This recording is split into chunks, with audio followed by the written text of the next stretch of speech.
किसी ने क्या खूब कहा है, जो मंजिलों को पाने की चाहत रखते हैं वो समुद्रों पर भी पत्थरों के पुल बना देते हैं। तो नमस्कार दोस्तों, मैं सतवीर गोस्वामी रीट 2022 से संबंधित राजस्थान अध्ययन कक्षा 10 का सेकंड पार्ट लेके उपस्थित हुआ हूँ, जो एनसीईआरटी सुपरफास्ट रिवीजन सीरीज में है।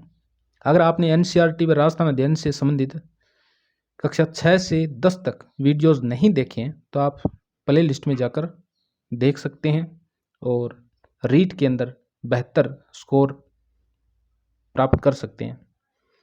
चलो स्टार्ट करते हैं। अज्य राज द्वारा चलाए गए चांदी व तांबे के सिक्के क्या कहलाए? अज्य प्रिय या अज्य प्रिय द्रम कहलाए। अज्य राज के सिक्कों पर उसकी किस रानी के नाम का उल्लेख मिलता है? तो सोमलवती का नाम मिलता है। सोमलवती, जिसे सोम रेखा भी कहा गया है। अजमेर में आना सागर झील व पुष्कर में वराह मंदिर का निर्माण किसने करवाया था? तो ये अर्णोराज अन्ना जी ने करवाया था। देवबोध व धर्म घोष नामक विद्वान किसके दरबार में थे? तो ये अर्णोराज चौहान के दरबार में थे, देवबोध और धर्म घोष। दिल्ली पर अधिकार करने वाला पहला चौहान शासक कौन था? तो विग्रहराज चतुर्थ था। विग्रहराज ने किस नाटक की रचना की थी? हरिकेली नाटक की रचना विग्रहराज चतुर्थ ने की थी, जिसे बिसलदेव भी कहते हैं। बिसलपुर झील का निर्माण किसने करवाया? तो विग्रहराज चतुर्थ ने वर्तमान टोंक में करवाया था। किसका काल स्पादलक्ष का स्वर्ण काल कहलाता है या कहलाया? तो विग्रहराज चतुर्थ का काल स्पादलक्ष क्षेत्र का स्वर्ण काल कहलाया। आला-उदल किसके वीर सेनापति थे? तो ये यहाँ पर मिसप्रिंट है। तो आला और उदल किसके वीर सेनापति थे? तो ये परमर्दी देव चंदेल के सेनापति थे। आला और उदल परमर्दी देव चंदेल के सेनापति थे। और एक तो था जेता और एक था कुंपा। जेता और कुंपा किसके सेनापति थे? तो जेता और कुंपा किसके सेनापति थे? ये मालदेव के थे। एक था गोरा और एक था बादल। गोरा और बादल राणा रतन सिंह के सेनापति थे। और इसके अलावा दो सेनापति की जोड़ियां और है। एक का था नाम रणमल और एक का नाम था रतिपाल। रणमल और रतिपाल ये किसके सेनापति थे? तो ये हमीरदेव चौहान, जो हट्टी हमीर हुआ था रणथंभौर के अंदर, उसके दो सेनापति थे, रणमल और रतिपाल। तो आला और उदल परमर्दी देव चंदेल के सेनापति थे। तो पृथ्वीराज विजय किसकी रचना है? ये जयानक की है।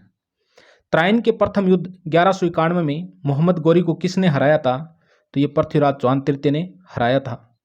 त्राइन के दूसरे युद्ध 1192 में कौन विजयी रहा?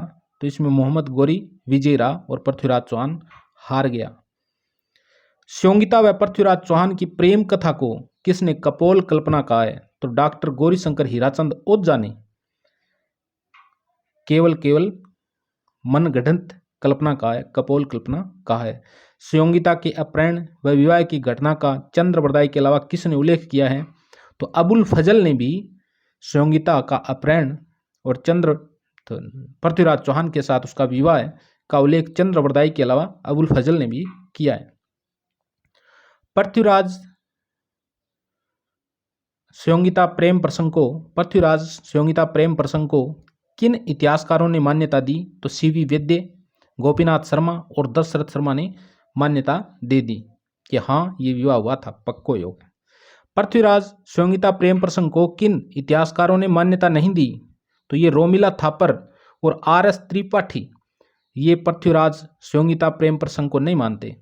रणथंभौर के चौहान वंश का संस्थापक किसे माना जाता है? तो ये गोविंदराज था, जो पृथ्वीराज तृतीय का पुत्र था। गोविंदराज किसे शरण देने के कारण हमीर को खिलजी के युद्ध का सामना करना पड़ा? तो मंगोल विद्रोही मोहम्मद शाह व केहब्रू को शरण देने के कारण हमीर को खिलजी का सामना करना पड़ा। हमीर के कौन से सेनापतियों ने छल करके शत्रु विजय की नींव रखी थी? ये रणमल और रतिपाल थे, जिन्होंने हमीर चौहान से धोखा किया था। रणमल और रतिपाल ने, यानी अलाउद्दीन खिलजी को दुर्ग के गुप्त रास्ते बता दिए थे रणमल और रतिपाल ने। रणथंभौर में किसके नेतृत्व में महिलाओं ने जोहर किया था? रंग देवी के नेतृत्व में। और उसकी पुत्री ने, दोनों ने जौहर किया था, और ये जल जौहर था। रणथंभौर में कौन सा जौहर हुआ था? जल जौहर, पद्मला तालाब में। हमीर महाकाव्य का रचयिता कौन था? तो नयन चंद्र सूरी हमीर महाकाव्य के रचयिता था। हमीर रासों का रचयिता जोधराज। हमीर रासों का रचयिता कौन है? जोधराज। हमीर हट किसकी रचना है? तो चंद्रशेखर की।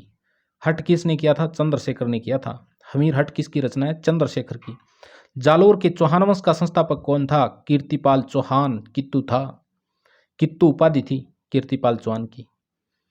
जालोर के चौहानों में सबसे अधिक शक्तिशाली शासक कौन था? तो कानड़देव चौहान था। किस इतिहासकार ने अलाउद्दीन खिलजी के जालोर पर आक्रमण का कारण विरमदेव का फिरोजा से विवाह के लिए इनकार करना बताया? तो मोहनोत नैनसी ने बताया था। खिलजी ने सिवाना किले को जीतकर उसका नाम क्या रखा? तो उसका नाम खिराबाद रखा। खिलजी ने खिराबाद किले का प्रतिनिधि किसे नियुक्त किया था? कमालुद्दीन गुर्ग को खिराबाद किले का नाम खिराबाद रख दिया। सिवाना किला जिसका नाम खिराबाद रख के, और उसका किलेदार किसे नियुक्त किया गया? कमालुद्दीन गुर्ग को। किसके विश्वासघात से खिलजी ने कानड़देव को परास्त किया था? दहिया सरदार बीका था जिसने कानड़देव से विश्वासघात कर लिया और खिलजी को विजय प्राप्त होगी। खिलजी ने जालोर दुर्ग जीतकर उसका नाम क्या रखा? तो जालोर दुर्ग का नाम जलालाबाद रखा। कछवा शासक स्वयं को किसका वंशज बताते हैं? तो ये राम के ज्येष्ठ पुत्र कुश के वंशज बताते हैं। कछवाओं की प्रारंभिक राजधानी क्या थी? तो कछवाओं की प्रारंभिक राजधानी दौसा थी। मुगल अधीनता स्वीकार करने वाला प्रथम राजपूत कौन था? तो ये बारमल था। बारमल ने सांबर में अपनी किस पुत्री का विवाह अकबर से किया था?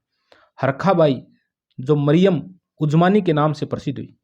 कौन सा मुगल सम्राट हरखाबाई का पुत्र था? तो जहांगीर हरखाबाई का पुत्र था। किस वर्ष बारमल ने अपने पुत्र भगवान दास व पुत्र मान सिंह सहित सह परिवार अकबर की दीनता स्वीकार कर ली थी? तो 1562 में सांबर में। भगवान दास ने अपनी पुत्री मानबाई का विवाह किसके साथ किया? जहांगीर के साथ किया। मानबाई व जहांगीर का पुत्र कौन था? तो ये खुसरो था।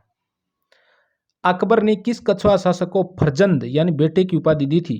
तो मान सिंह को फरजंद की उपाधि किसने दी थी? तो अकबर ने दी थी। मुरारीदान व जगन्नाथ किसके दरबारी विद्वान थे? तो ये मान सिंह के दरबारी विद्वान थे। एक तो जगन्नाथ था और एक मुरारी दान था। मान सिंह की मृत्यु कहाँ पर हुई थी? तो इलिचपुर 1614 में इलिचपुर में हुई थी मान सिंह की मृत्यु। पुरंदर की संधि 1665 में किसके मध्य हुई?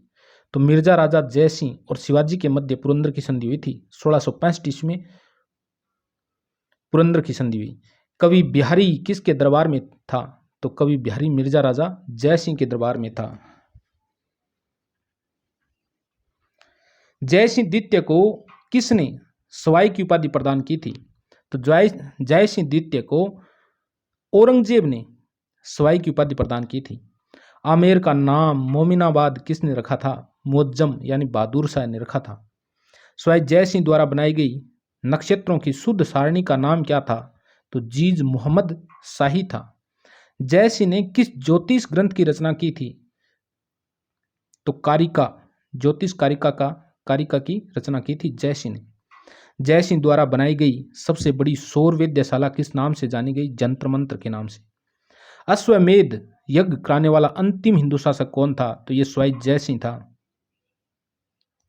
सती प्रथा पर रोकथाम व विधवा विवाह को मान्यता देने हेतु नियम बनाने वाला पहला राजपूत शासक कौन था? तो ये सवाई जय सिंह, जिसने सती प्रथा और विधवा विवाह के लिए क्या बनाए थे? नियम बनाए थे। नाहरगढ़ किले व जयबाण तोप का निर्माण किसने करवाया? तो सवाई जय सिंह ने करवाया था। नाहरगढ़ किला और जयबाण तोप। तो ये जो नाहरगढ़ किला है इसे सुदर्शनगढ़ भी कहते हैं, जो जयपुर में पूर्व दिशा में सुदर्शनगढ़। ये सवाई जय सिंह ने मराठों के भय से बनवाया था। भय के कारण, किसका भय था? उस समय मराठों का भय था। राजस्थान का कौन सा राजवंश स्वयं को श्री कृष्ण का वंशज बताता है? तो जैसलमेर का भाटी वंश स्वयं को कृष्ण का वंशज बताता है। भाटियों का नियमित इतिहास किसके काल से मिलता है? तो विजय राज से मिलता है। भाटियों का नियमित इतिहास विजय राज के काल से मिलता है। जैसलमेर की स्थापना किसने की थी? जैसल भाटी ने की थी। कौन सा किला ढाई शाखे के लिए जाना जाता है? तो जैसलमेर का किला, जिसे सोनार का किला भी कहते हैं, यह ढाई शाखे के लिए जाना जाता है। जैसलमेर का पहला शाखा किसके काल में हुआ था?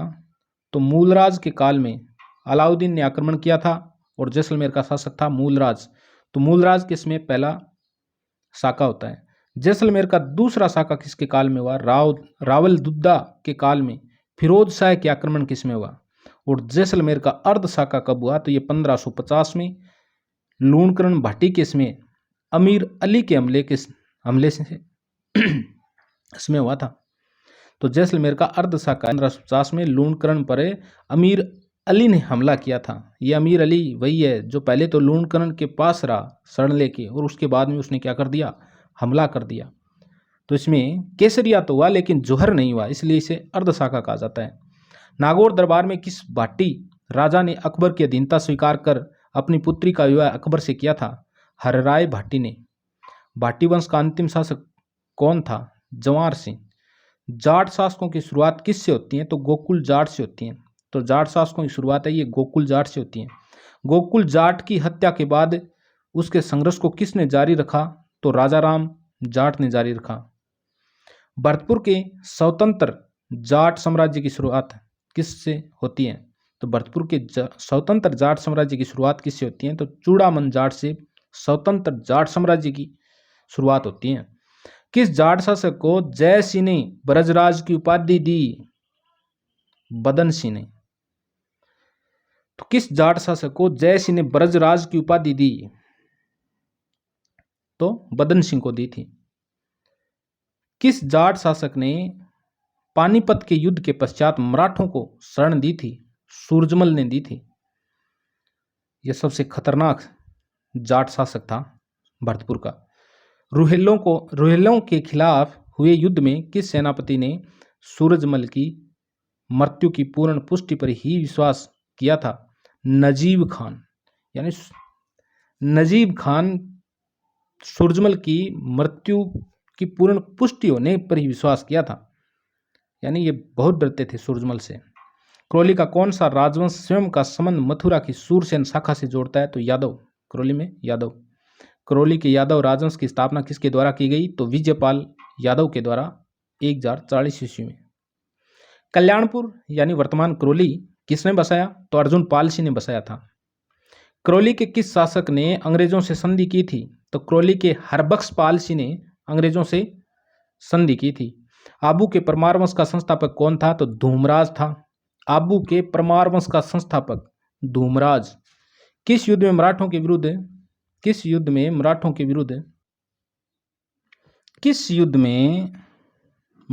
विरुद्ध राठौड़ कछवा संयुक्त सेना पराजित हुई थी? तो राठौड़ कछवा और मराठों के विरुद्ध किस युद्ध में मराठों के विरुद्ध राठौड़ और कछवा संयुक्त सेना पराजित हुई? तो पाटन का युद्ध था जो 20 जून 1790 में हुआ था। मराठों के विरुद्ध राठौड़ और कछवा दोनों मिलकर लड़े थे लेकिन पराजित हो गए। मेवाड़ की राजकुमारी कृष्णा कुमारी से विवाह को लेकर कौन से शासकों में विवाद था? जोधपुर का शासक मान सिंह व जयपुर का जगत सिंह। कृष्णा कुमारी किसकी पुत्री थी? तो ये मेवाड़ शासक भीम सिंह की पुत्री थी। जोधपुर में सत्ता संघर्ष किसके मध्य चला? तो विजय सिंह और राम सिंह के मध्य जोधपुर में सत्ता संघर्ष चला। राजस्थान के प्रमुख संत एवं लोक देवता। राजस्थान के किन देवताओं को पंचपीरों में शामिल किया गया है? तो पाबूजी, हड़बूजी, रामदेव जी, मांगलिया, मेहाजी और गोगा जी को पंचपीरों में शामिल किया गया है। गोगा जी की माता और पिता कौन थे? तो माता बाछल थी और पिता जेवर थे। अपने किन मौसेरे भाइयों से गायों की रक्षार्थ गोगा जी वीरगति को प्राप्त हुए थे? अर्जन और सर्जन। ये मौसेरे भाई थे गोगा जी के, अर्जन और सर्जन। गोगा जी का जन्म स्थान ददरेवा किस नाम से जाना जाता है? तो ये शीर्ष मेड़ी है। गोगा जी का समाधि स्थल क्या कहलाता है? धुरमेड़ी यानी गोगा मेड़ी, नॉर्थ सिल में। हनुमानगढ़ में। गोगामेड़ी कहाँ पर स्थित है? तो ये हनुमानगढ़ की नौहर तहसील में है। गोगा नवमी कब मनाई जाती है? तो ये भाद्र कृष्ण नवमी को मनाई जाती है। गोगा जी को किन उपनामों से संबोधित किया जाता है? जाहिर पीर, नागराज, गोगा पीर के नाम से। गोगा जी का पूजा स्थल किस वृक्ष के नीचे होता है? तो खेजड़ी वृक्ष के नीचे। गोगा जी का प्रतीक किसे माना जाता है? भाला लिए अश्वारोही या सर्प को। तेजा जी का जन्म स्थान कौन सा है? तो खड़नाल, नागौर। और इनका जन्म हुआ था माघ शुक्ल चतुर्दशी 1043 में। तेजा जी के माता पिता कौन थे? तो माता रामकुंवरी और पिता ताहिर जी थे। तेजा जी का ससुराल कहाँ पर था? पनेर में था। तेजा जी की पत्नी कौन थी? पेमल थी। तेजा जी ने किसकी गायों की रक्षा की थी? लाछा गुजरी की गायों की रक्षा की थी तेजा जी। खड़नाल, नागौर में। धौड़ा जाट किस स्थान पर सर्पदंश से तेजा जी की मृत्यु हुई? तो सुरसरा नामक गांव में। तेजा दशमी कब मनाई जाती है? तो भाद्रपद शुक्ल दशमी को तेजा दशमी मनाई जाती है। तेजा जी को किस रूप में दर्शाया जाता है? तो बाला लिए घुड़सवार जिनकी जीव्या को सर्प डस रहा है। तेजा जी की तांती सर्पदंश के रोगी के किस पैर में बांधी जाती है? तो ये दाएं पैर में बांधी जाती है। पाबू जी का जन्म स्थान कौन सा था? तो कोल्लू या कोल्लूमंड गांव।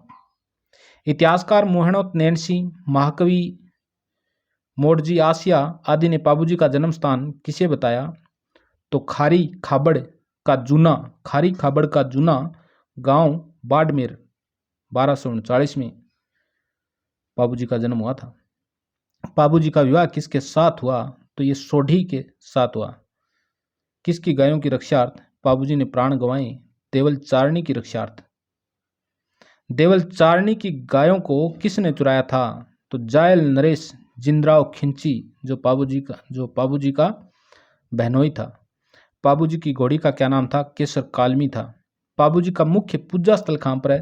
तो ये कोल्लूमंड फलोदी में। मारवाड़ में सर्वप्रथम ऊंट लाने का श्रेय किसे जाता है? तो ये पाबूजी को जाता है। ऊंट के बीमार होने पर रात्रि में किसकी फट बांधी जाती है? पाबूजी की। पाबूजी को किन का अवतार माना गया? लक्ष्मण का।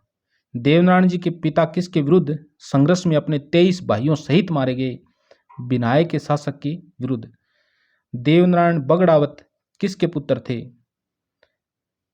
तो देवनारायण बगड़ावत भोज और सेडू खट्टानी, जिसे सेडू गुज्जर भी कहते हैं, के पुत्र थे। देवनारायण जी ने किससे विवाह किया? पिप्पलदे से। देवनारायण जी का मुख्य पूजा स्थल कहाँ पर है? तो ये आसींद भीलवाड़ा में है। देवनारायण जी का मेला कब लगता है? तो ये भाद्रपद शुक्ल सप्तमी को लगता है। भादवे की चांदन पक्ष की सात्युन लागे। लोक देवताओं में सबसे लंबी फड़ किस लोक देवता की है? तो देवनारायण जी की है। और मल्लीनाथ जी के माता पिता कौन थे? तो मल्लीनाथ जी की माता थी जानी दे और पिता थे राव सलखा। मल्लीनाथ जी का विवाह किससे हुआ? रानी रूपांदे से। मल्लीनाथ जी किन के शिष्य बने? उगम जी भाटी के शिष्य थे मल्लीनाथ जी। मल्लीनाथ जी का मंदिर कहाँ पर स्थित है? तो ये तिलवाड़ा बाड़मेर में है। मल्लीनाथ पशु मेले का आयोजन कब होता है? तो चैत्र कृष्ण एकादशी से चैत्र शुक्ल एकादशी तक होता है। यानी अंधेर पंख में ब्रिजन लागे चैत्र में और चांदन पक्ष की 11 टाइम ब्रिज है। कृष्ण पक्ष की एकादशियों शुक्ल पक्ष की एकादशी तक। यानी मल्लीनाथ का पशु मेला चैत्र माह में बढ़ता है। रामदेव जी किस वंश के राजपूत थे? ये तंवर वंशीय राजपूत थे। रामदेव जी का जन्म कहाँ पर हुआ था? तो उडकासमेर सीव तहसील बाड़मेर में रामदेव जी का जन्म हुआ था। रामदेव जी की माता और पिता कौन थे? रामदेव जी की माता मैणा दे और पिता अजमाल जी थे। रामदेव जी ने पोकरण क्षेत्र किससे प्राप्त किया? तो ये मल्लीनाथ जी से प्राप्त किया था। रामदेव जी का विवाह किसके साथ हुआ? तो अमरकोट की नेतलदे से हुआ था। रामदेव जी ने किसे पोकरण दहेज में दिया? तो अपनी भतीजी को रामदेव जी ने पोकरण दहेज में दे दिया। सांप्रदायिक सद्भाव के लिए कौन सा मेला चर्चित है? तो रामदेवरा। रामदेव जी ने जीवित समाधि कब ली थी? भाद्रपद शुक्ल एकादशी को, यानी 1458 में। हिंदू रामदेव जी को किसका अवतार बताते हैं? तो श्री कृष्ण का। रामदेव जी के प्रतीक क्या है? पगली है। रामदेव जी का पूजा स्थल क्या कहलाता है? थान। रामदेव जी द्वारा किस पंथ की स्थापना की गई? तो कामड़िया पंथ की। रामदेवरा मेले में रामदेव जी के भक्तों द्वारा कौन सा नृत्य किया जाता है? तो 13 ताली नृत्य किया जाता है। मेहाजी मांगलिया किस जाति के राजपूत थे? तो ये मेहाजी मांगलिया पवार जाति के राजपूत थे। किस से युद्ध करते समय मेहाजी मांगलिया वीरगति को प्राप्त हुए? तो जैसलमेर के राव राणंगदेव भाटी के साथ। जैसलमेर के राव राणंगदेव भाटी के साथ युद्ध करते हुए मांगलिया मेहाजी वीरगति को प्राप्त हुए। शकुन शास्त्र की ज्ञाता किस लोक देवता को माना जाता है? तो मांगलिया मेहाजी को। मेहाजी का मुख्य मंदिर कहाँ पर है? तो मेहाजी का मुख्य मंदिर बापणी गांव जोधपुर में। हड़बुजी ने किस से दीक्षा ली थी? तो गुरु बालीनाथ जी से। जोधा ने मंडोर मुक्ति के बाद इन्हें कौन सा गांव प्रदान किया? तो मंडोर मुक्ति के बाद राव जोधा ने हड़बुजी को बैंकटी गांव दिया था। किस लोक देवता की गाड़ी की पूजा की जाती है? तो हड़बुजी की। हड़बुजी किसके पुत्र थे? तो नागौर के महाराज सांखला के पुत्र थे। 4 हाथों वाला लोक देवता किसे कहा जाता है? तो कल्लाजी को कहा जाता है। कल्लाजी 4 हाथों वाले देवता थे। अकबर के विरुद्ध लड़ते हुए कल्लाजी का धड़ कहां तक जा पहुंचा था? रुंडेला तक जा पहुंचा था। राजस्थान में धार्मिक आंदोलन का श्री गणेश किसने किया था? संत धन्ना ने किया था। धन्ना का जन्म कहां पर हुआ था? धुवन गांव टोंक में धन्ना का जन्म हुआ था। धन्ना जी के गुरु कौन थे? तो धन्ना के गुरु थे संत रामानंद जी। संत पिंपा कहाँ के शासक थे? तो ये गागरोन के शासक थे। संत पिंपा के गुरु कौन थे? तो संत रामानंद जी थे। पिंपा जी का भव्य मंदिर कहाँ पर है? तो समदड़ी गांव बाड़मेर में है। पिंपा जी के अनुयायी किस समाज से है? तो पिंपा जी के जो अनुयायी है वो दर्जी समुदाय के हैं। पिंपा जी का भव्य मंदिर तो है समदड़ी गांव बाड़मेर में, और पिंपा जी की गुफा है टोडा रायसी टोंक में। दर्जी समुदाय का मेला कब लगता है? तो ये चैत्र पूर्णिमा को लगता है। जाम्बो जी का जन्म स्थान कौन सा है? तो पिंपासर नागौर है। तो जाम्बो जी पिंपासर नागौर में 1451 में जन्म हुआ था। जाम्बो जी के माता पिता कौन थे? तो जाम्बो जी की माता थी हंसा देवी और पिता थे लोहट जी।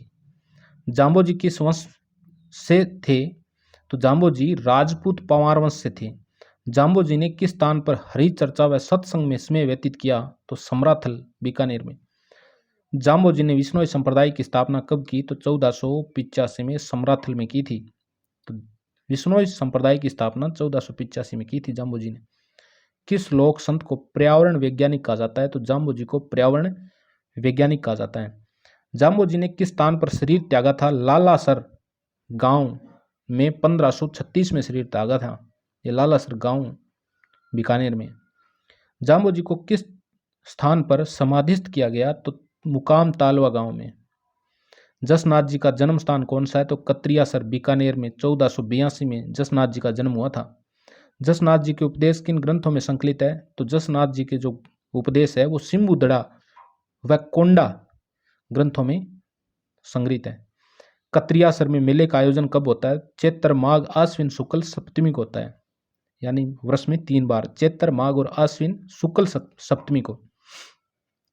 लाल दास जी का जन्म कहाँ पर हुआ? तो धौली दूब गांव अलवर में हुआ था। श्रावण कृष्ण पंचमी को 1504 में। लालदास जी ने किससे दीक्षा ली थी? तो फकीर गदन चिश्ती से दीक्षा ली थी। लालदास जी ने अपनी कुटिया कहाँ पर बनाई?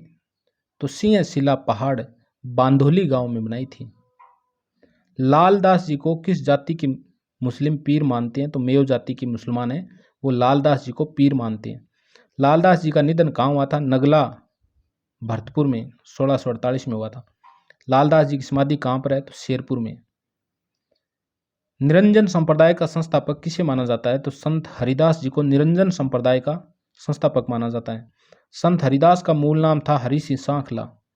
निरंजन संप्रदाय में परमात्मा को क्या कहा जाता है? तो अलख निरंजन, हरि निरंजन कहा जाता है। राजस्थान का कबीर किसे कहा जाता है? तो दादू दयाल जी को राजस्थान का कबीर कहा जाता है। दादू दयाल ने किससे दीक्षा ग्रहण की थी? तो दादू दयाल जी के गुरु कौन थे? बुद्धन या वृद्धानंद जी थे। किस मुगल सम्राट से दादू दयाल ने फतेहपुर सीकरी में भेंट की थी? अकबर से की थी। दादू दयाल ने किस स्थान पर देह त्यागी? नारायणा जयपुर में। राजस्थान की राधा किसे कहा जाता है? तो मीराबाई को राजस्थान की राधा कहा जाता है। और इसे सुमित्रानंद पंत ने मरुस्थल की मंदाकिनी कहा था। मीराबाई को मरुस्थल की मंदाकिनी। मीरा का जन्म कहाँ पर हुआ था? कुड़की मेड़ता नागौर में हुआ था। मीरा का विवाह किससे हुआ था?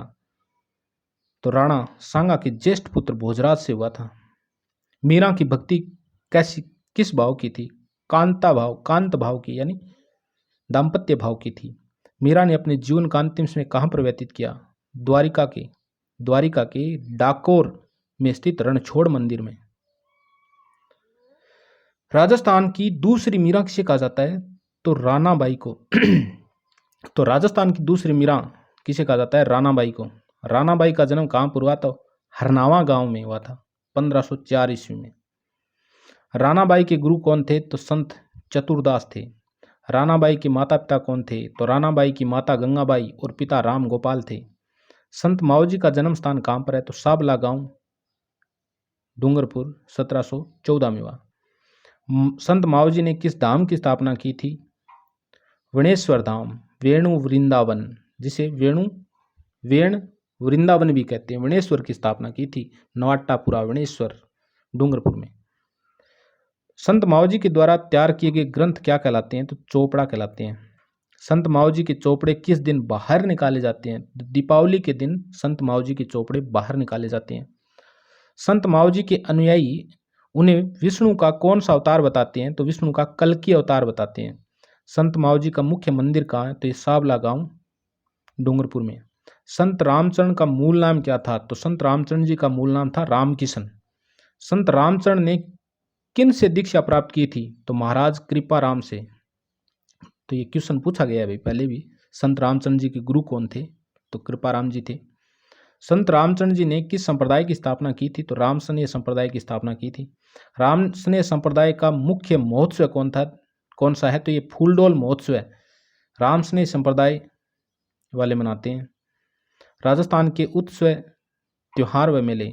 गणगौर की सवारी में ईश्वर जी किसका प्रतीक है? तो ईश्वर जी शिव का प्रतीक है। और गौर